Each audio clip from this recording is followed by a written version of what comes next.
Welcome back. You're watching WION World is One. I'm Shivan John. Now, let's start with the headlines. Donald Trump says he has started arranging a peace summit between Zelensky and Putin after intensive talks with the Ukrainian president and European leaders at the White House. The US president says he has spoken over the phone with Vladimir Putin.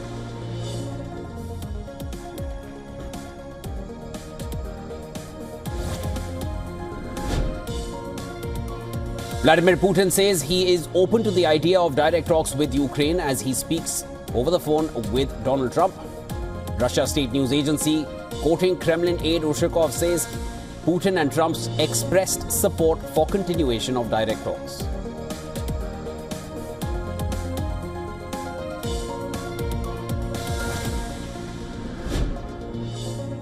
For complicated negotiations, and to be honest, we all would like to see a ceasefire. Steps ahead are the more complicated ones.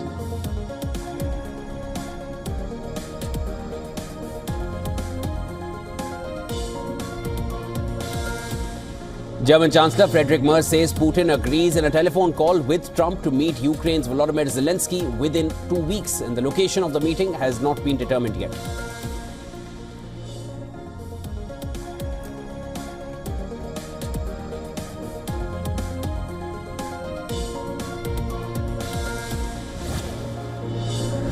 We are ready for a trilateral meeting, and if Russia proposed to President of the United States bilateral, and then we will see the result of bilateral, and then it can be the trilateral.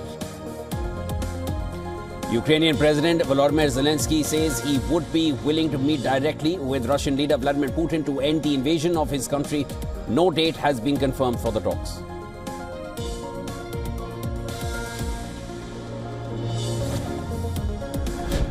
First, on the question of security guarantees, was the agreement that the coalition of willing countries, that's 30 countries already working together on security guarantees, will now work with the US on those guarantees, coordinating.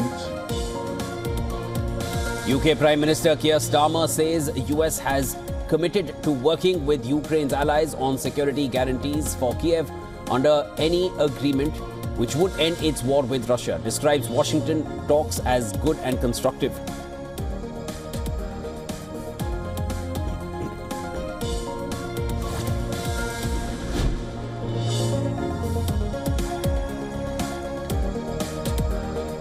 Israeli Prime Minister Netanyahu says Hamas is under atomic pressure as he visits IDF's army base in southern Israel amid reports that Hamas has accepted a new ceasefire and hostage release proposal mediated by Egypt and Qatar.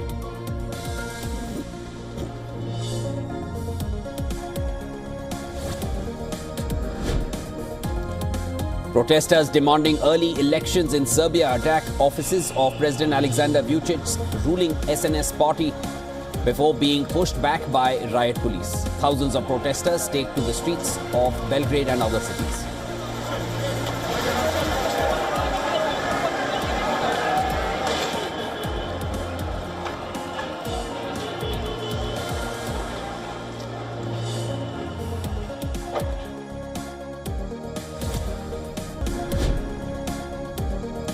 Global markets held steady on Monday ahead of the Fed's key Jackson Hole meeting as investors watched Ukraine peace talks and eyed strong US earnings with Wall Street near record highs and Asia hitting new peaks.